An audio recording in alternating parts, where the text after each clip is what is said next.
Dans les aéroports, on voit des codes QR partout. Publicité, menu numérique dans les cafés, accès rapide au Wi-Fi. Ils paraissent pratiques et inoffensifs, mais derrière eux peut se cacher un piège appelé phishing. Les escrocs collent de faux autocollants, avec des codes QR par-dessus les originaux. Le voyageur, en les scannant, croit accéder à un service officiel. Mais en réalité, il ouvre une page frauduleuse qui vole ses données personnelles, ou vide même ses comptes bancaires.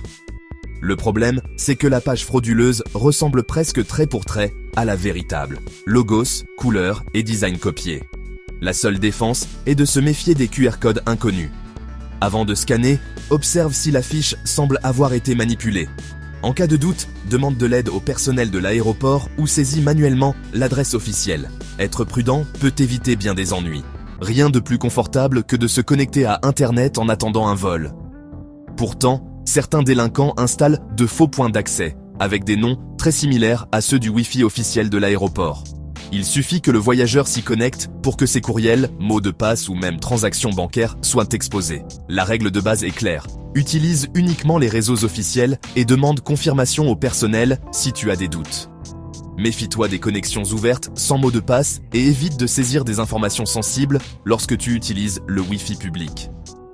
Une alternative plus sûre est d'utiliser tes données mobiles ou un point d'accès personnel. Cela peut coûter un peu plus cher, mais ta vie privée sera protégée. Après un long vol, avec la batterie du téléphone presque épuisée, trouver un port USB libre semble être un soulagement. Mais beaucoup de ces chargeurs publics peuvent être manipulés pour installer des logiciels malveillants sur ton appareil. Ce qui commence comme une simple recharge peut se transformer en vol de photos, mots de passe et données privées. La solution est simple. Emporte ton propre chargeur et utilise une prise murale ou bien une batterie externe portable. Il existe aussi des adaptateurs qui bloquent le transfert de données et permettent uniquement la recharge électrique. Avec un peu de prévoyance, tu peux garder ton téléphone chargé sans compromettre ta sécurité numérique. Les distributeurs et kiosques de paiement dans les aéroports ne sont pas seulement pratiques pour les voyageurs, ils le sont aussi pour les escrocs. Ceux-ci installent des dispositifs de skimming qui copient les informations de ta carte lorsque tu l'insères. Ils peuvent même ajouter de petites puces brillantes dans les fentes pour lire les données de la puce. Avec ces informations, ils clonent ta carte et effectuent des achats en ton nom. Le conseil, avant d'utiliser un distributeur, vérifie que la fente et le clavier ne soient pas desserrés ou modifiés. Couvre toujours ton code PIN et, quand c'est possible, utilise les paiements sans contact ou les distributeurs situés dans des banques officielles. Faire preuve de vigilance peut éviter une dépense indésirable.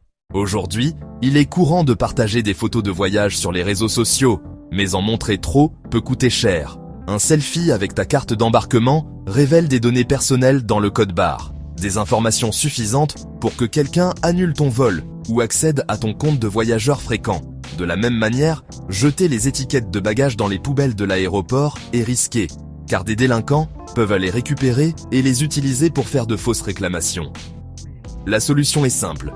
Ne publie jamais de documents de voyage sur Internet et détruis tes cartes d'embarquement et étiquettes dès ton retour à la maison. Qui ne veut pas d'un traitement spécial à l'aéroport? Les escrocs le savent et créent de fausses applications ou pages web qui proposent des réductions sur les accès au salon VIP.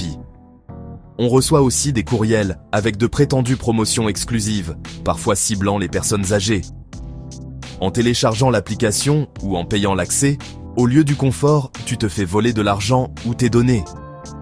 Un autre stratagème fréquent, quelqu'un s'approche en personne pour te proposer d'améliorer ton siège ou d'accélérer le passage au contrôle en échange d'argent liquide. Si l'offre ne vient pas d'un comptoir officiel, c'est une arnaque. Pour éviter de tomber dedans, achète toujours l'accès via des canaux légitimes et méfie-toi des offres trop belles pour être vraies. Après un long vol, croiser quelqu'un souriant qui propose de porter tes valises peut sembler un geste aimable. Pourtant, beaucoup de ces prétendus porteurs ne sont pas officiels. Certains retiennent ton bagage jusqu'à ce que tu leur donnes un pourboire exagéré. D'autres disparaissent carrément avec ta valise au milieu de la foule. La manière de te protéger est claire. Utilise uniquement les porteurs officiels, avec uniforme ou badge visible. Et si un inconnu saisit ta valise sans que tu l'aies demandé, sois ferme et ne la lâche pas. Dans ce cas, la politesse peut coûter très cher. C'est une technique classique. Quelqu'un laisse tomber des pièces devant toi ou renverse même du café sur toi. Pendant que tu es distrait, un complice en profite pour voler ton passeport, ton portefeuille ou fouiller ton sac. Parfois, ils engagent aussi une conversation trop amicale pendant qu'un autre s'occupe de tes bagages à main. La clé est de garder toujours ton attention sur tes affaires, surtout au contrôle de sécurité, où tu peux être momentanément séparé d'elles.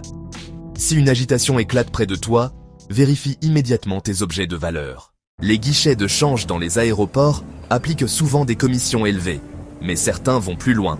Ils rendent moins d'argent que prévu ou donnent de faux billets, en pariant sur le fait que le voyageur fatigué ne s'en apercevra pas. Les personnes âgées, peu habituées à la monnaie locale, sont des cibles faciles. La meilleure défense est de ne changer que de petites sommes à l'aéroport, juste assez pour rejoindre la ville. Ensuite, cherche une banque fiable. Il est aussi utile de connaître à l'avance le taux de change approximatif et de compter l'argent au guichet avant de partir. Après un long vol, la seule chose que l'on veut, c'est arriver à l'hôtel. C'est le moment parfait pour que des chauffeurs non licenciés apparaissent. Ils évitent d'allumer le taximètre et exigent ensuite un tarif exorbitant. D'autres choisissent volontairement des trajets inutilement longs pour augmenter la course. La manière de l'éviter est simple, utilise uniquement les taxis officiels de l'aéroport ou des applications de transport reconnues. Choisis toujours des véhicules clairement identifiés et exige l'usage du taximètre ou d'un tarif convenu à l'avance. Dans la plupart des aéroports, il existe des stations désignées, utilise-les. Même si tu préfères Uber ou Lyft plutôt que les taxis, il existe aussi des risques. Dans les zones de prise en charge, les escrocs écoutent ton nom ou le lisent sur une étiquette de bagage et se présentent comme ton chauffeur. Une fois que tu montes, ils peuvent t'exiger un paiement en espèces ou, dans le pire des cas, t'emmener vers des lieux dangereux. La clé est de toujours vérifier les informations dans l'application. Plaque d'immatriculation, modèle de la voiture, photo et nom du conducteur. Si quelque chose ne correspond pas, ne monte pas. Cela peut être gênant de refuser, mais il est bien plus sûr d'attendre le bon chauffeur. De plus, évite de donner ton nom à voix haute au milieu de la foule. Les escrocs sont souvent à l'affût de ce détail. À certains comptoirs de location, les clients reçoivent des frais supplémentaires pour des assurances non demandées, du carburant prépayé ou des accessoires qu'ils n'ont jamais sollicités. Dans les pires cas, on t'accuse de dommages déjà présents sur le véhicule. Beaucoup de voyageurs âgés ne contestent pas ces frais, ce qui permet à l'arnaque de prospérer. La solution est d'inspecter minutieusement la voiture avant de l'accepter. Prends des photos de tous les côtés, documente chaque marque ou rayure et assure-toi que cela figure bien dans le contrat. Cette simple précaution peut éviter des réclamations injustes et des dépenses supplémentaires. Certains escrocs se déguisent en policiers ou agents de sécurité dans l'aéroport. Ils s'approchent avec n'importe quel prétexte, un problème avec ton sac, ton passeport ou une soi-disant erreur, et finissent par exiger une amende immédiate en espèces. Pendant l'inspection, ils peuvent même voler de l'argent directement dans ton portefeuille. La règle est claire, les vrais fonctionnaires exigent rarement des paiements en liquide sur le champ. Si quelqu'un prétend être une autorité, demande à voir son identification et exige d'être accompagné à un bureau officiel avant de remettre quoi que ce soit. La prudence est ici ta meilleure défense. C'est l'un des pièges les plus graves. Un inconnu, à l'air amical, s'approche et demande de l'aide. Son bagage dépasse le poids autorisé. Pourrais-tu transporter un petit colis dans ton bagage à main ? À première vue, cela semble être un service innocent. Mais cet objet peut contenir de la drogue, de la contrebande ou des articles illégaux. Si tu acceptes, c'est toi qui fais face aux conséquences légales. Le conseil ne souffre d'aucune exception. Ne transporte jamais d'objets appartenant à des inconnus, aussi sympathiques qu'ils paraissent. Ton bagage doit contenir uniquement tes affaires. Être aimable ne justifie pas de risquer ta liberté ni ton avenir. Et voilà, nous arrivons au terme de ce tour d'horizon des arnaques que tu peux rencontrer dans les aéroports. Maintenant, c'est à toi. Abonne-toi à la chaîne pour ne pas manquer les prochains conseils, laisse ton commentaire en nous disant si tu connaissais déjà certains de ces pièges ou si tu as vécu une expérience similaire et partage cette vidéo avec tes amis et ta famille pour qu'ils voyagent eux aussi en toute sécurité. N'oublie pas d'explorer davantage de vidéos sur la chaîne, plus tu en sais, moins tu risques de tomber dans ces arnaques. On se retrouve la prochaine fois et que tes voyages soient sûrs et remplis de belles expériences.